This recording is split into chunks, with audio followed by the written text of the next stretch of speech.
Boa noite, amigo, amiga, irmão, irmã, que nos acompanha nesse curso completo de escatologia.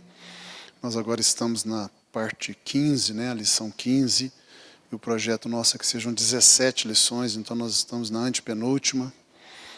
Semana que vem teremos o milênio e a eternidade, e por fim, na última lição nós vamos falar sobre a interpretação preterista, histórica e futurista, que vai fazer você entender muita coisa, e porque existe uma confusão na escatologia, e vai ser esclarecido para você.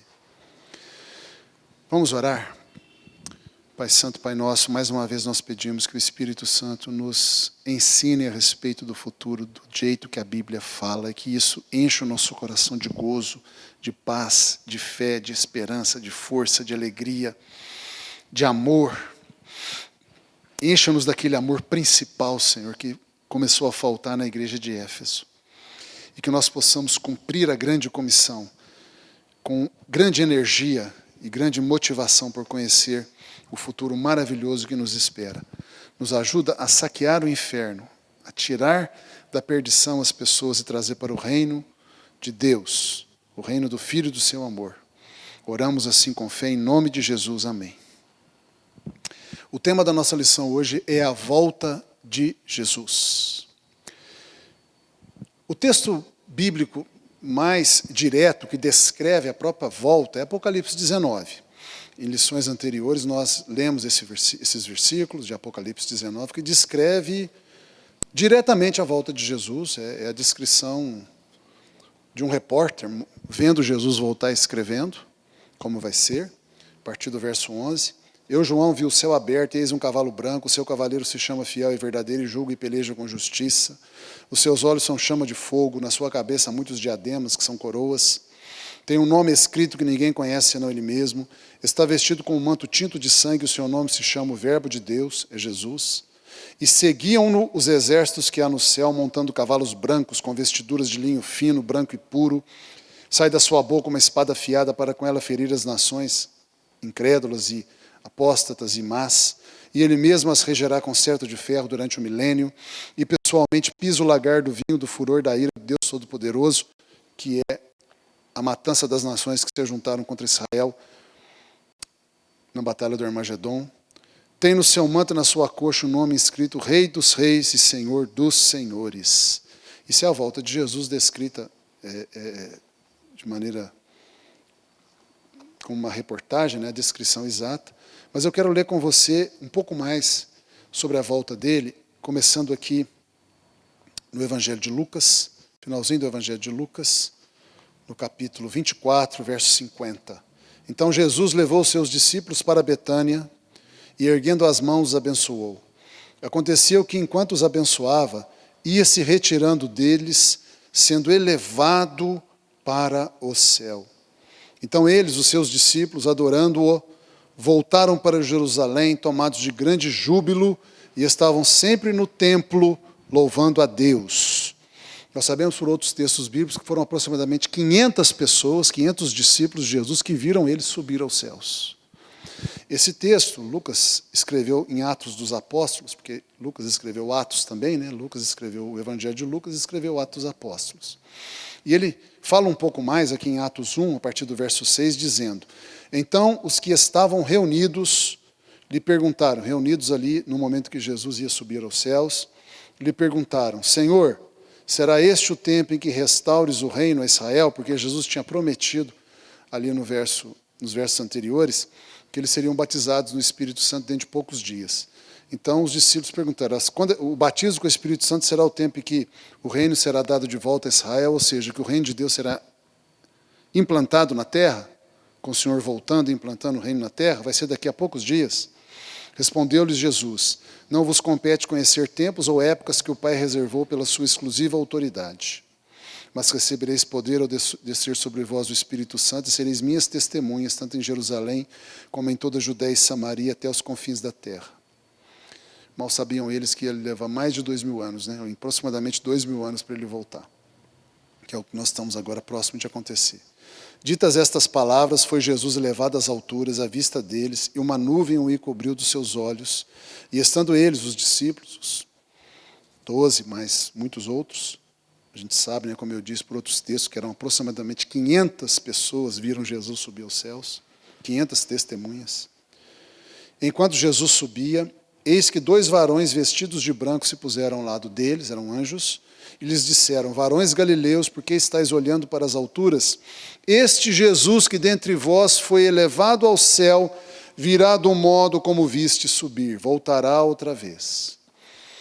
Então Jesus vai voltar mesmo, é promessa em vários pontos da Bíblia, é um dos pilares da fé cristã, a volta de Jesus. A nossa fé, a fé cristã, ela tem pilares. Jesus morreu pelos nossos pecados, ele nasceu de uma mulher virgem, concebido sem pecado, filho de Deus. Ele ressuscitou, ele foi aos céus para sentar ao lado de Deus Pai. Ele enviou o Espírito Santo que nos santifica e gera Cristo em nós. São os elementos, os artigos da fé cristã. E entre esses artigos está a importantíssima doutrina da volta de Jesus. Jesus vai voltar à terra e vai ficar aqui instalado o reino de Deus. A oração do Pai Nosso vai ser respondida. Quando a gente ora a Deus dizendo: venha o teu reino, Deus vai responder essa oração. E essa oração vai ser respondida com Jesus voltando e trazendo o reino de Deus para a terra, definitivamente. Vai acabar todo o mal, porque Jesus vai reinar aqui na terra junto conosco. Será durante o milênio e depois do juízo final por toda a eternidade na Nova Jerusalém, nos novos céus e nova terra. Essa é uma doutrina importantíssima. E eu queria ressaltar com você, amigo, amiga, irmão, irmã que está nos assistindo, a diferença da volta de Jesus entre a primeira etapa e a segunda etapa. Jesus, ele vai vir em 2 etapas, não é uma etapa só. Ele vem numa primeira etapa chamada arrebatamento. E nesse momento que o arrebatamento acontece, que é a primeira etapa da volta dele, eles voltam só para a igreja. A gente vai ser tirado da terra, vai se encontrar com Jesus lá na alta atmosfera. O mundo não vai ver Jesus, ele não vai vir para a terra. Ele para lá na alta atmosfera, a gente sobe, encontra-se com ele lá em cima, ninguém na terra vai ver isso. Ninguém vai ver Jesus, ninguém vai ver a gente subindo, ninguém vai ver a gente encontrando-se com ele. A hora que a gente se encontrar com ele lá em cima, ele volta para o terceiro céu levando a gente. Durante aproximadamente 10 anos nós vamos ficar lá, passando pelo tribunal de Cristo e as bodas do Cordeiro. E a terra aqui vai ficar passando pela primeira guerra de Gog e Magog, depois a guerra do Armagedon, a grande tribulação, e tudo mais que a gente vê do capítulo 4 de Apocalipse ao 19.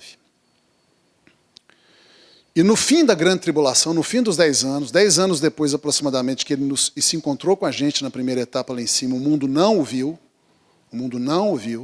só a gente que se encontrou com ele, o mundo não viu a gente subir, o mundo não viu a gente se encontrar com ele, o mundo não viu ele, porque ele se encontra com a gente lá em cima e volta para o terceiro céu. 10 anos depois, em que aconteceu no céu o tribunal de Cristo, as bodas do Cordeiro, que aconteceu na terra, a primeira guerra de Gog e Magog, a ascensão do anticristo, os 7 anos de tribulação, né? 3 anos e meio de princípio das dores, 3 anos e meio de grande tribulação, falso profeta, a marca da besta, toda aquela desgraça toda, as 3 héptades, os 7 selos abertos, as 7 trombetas tocadas, as 7 taças da ira de Deus derramadas. 60% da humanidade foi morta nesse período de 10 anos. Ele volta no fim na guerra do Armagedon para dar vitória a Israel na guerra do Armagedon, para livrar Israel da sua destruição pela guerra do Armagedon. E essa volta dele é a segunda etapa. É propriamente dito a segunda vinda de Cristo, essa segunda etapa da volta de Jesus. Aí sim, ele volta com a gente já está no céu, volta com ele e com os anjos. Aí sim, todo olho o verá. Aí sim, ele pisará na terra, toda a terra o verá. Ele pisará lá no Monte das Oliveiras, ele estabelecerá o seu governo em Jerusalém do milênio, ele separará os cabritos das ovelhas, julgará as nações, julgará Israel. Isso sim é o que a gente chama de segunda vinda de Jesus, ou a segunda etapa da volta dele. É aí que o mundo o vê. É aí que o mundo o vê. Então nós precisamos ter isso muito claro, para a gente não ficar confundindo as coisas. A volta de Jesus não é uma etapa só. São duas etapas. A primeira chama-se arrebatamento e a segunda chama-se segunda vinda. Na primeira etapa, o mundo não o vê. Na segunda etapa, o mundo o vê. Na primeira etapa, ele vem buscar a igreja para levá-la para o céu. Na segunda etapa, ele volta com a igreja para a terra para estabelecer o reino aqui na terra dele e a igreja governando aqui na terra. Então, nós precisamos ter essa clareza sobre como será a volta de Jesus. Eu preciso também falar a respeito do conceito de iminência, que está ligado mais ao arrebatamento. O arrebatamento é a primeira etapa da volta de Jesus. O arrebatamento pode acontecer a qualquer momento. A qualquer momento. Qualquer momento. Pode ser daqui a 5 minutos, daqui a 2 minutos, daqui a 30 segundos, ou daqui a 4 anos, ou 12. É o que a gente chama de iminência do arrebatamento, ou iminência da volta de Jesus para a igreja. Esse conceito é muito importante. Ninguém sabe o dia e a hora que isso vai acontecer. A gente chama isso de reserva disciplinar da profecia. Por isso que Jesus falou, não vos compete conhecer tempos ou épocas que o Pai reservou para a sua exclusiva autoridade. Aqui em Atos 1:6. Atos 1:7. É a reserva disciplinar da profecia. Se eu e você soubéssemos quando a gente seria arrebatado, a gente ficava relaxado e uns dias antes arrumava a vida. Como a gente não sabe, porque Deus nos conhece e sabe que a gente não pode saber, isso é a reserva disciplinar da profecia, nós temos que estar esperando a volta de Jesus, o arrebatamento, né, a primeira etapa da volta de Jesus, o arrebatamento, para qualquer momento. Então nós temos que estar sempre preparados.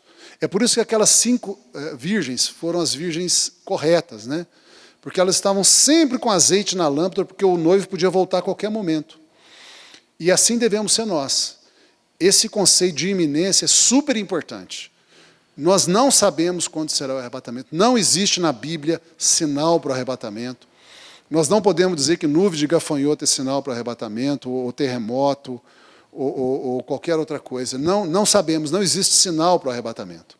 O arrebatamento pode acontecer a qualquer momento, mesmo que esteja tudo bem, tranquilo, de boa, não tem terremoto em lugar nenhum, não tem gafanhoto em lugar nenhum, não tem crise financeira em lugar nenhum, não tem vaca vermelha em lugar nenhum, não tem nada em lugar nenhum, está tudo bem, pode acontecer o arrebatamento. Então é muito importante que você esteja preparado e preparado para a qualquer momento encontrar-se com seu Senhor. Isso chama-se iminência do arrebatamento, ou iminência da primeira etapa da volta de Jesus, ou iminência da volta de Jesus para a igreja. E eu e você devemos, portanto, estar sempre preparados para esse momento. Essa é a lição de hoje. E eu quero orar com você agora.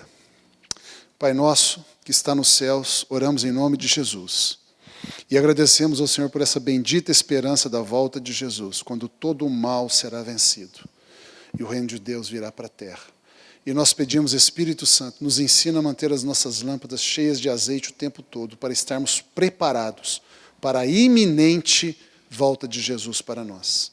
Não queremos ser pegos de surpresa, queremos estar preparados todo o tempo. Nos ajuda nisso.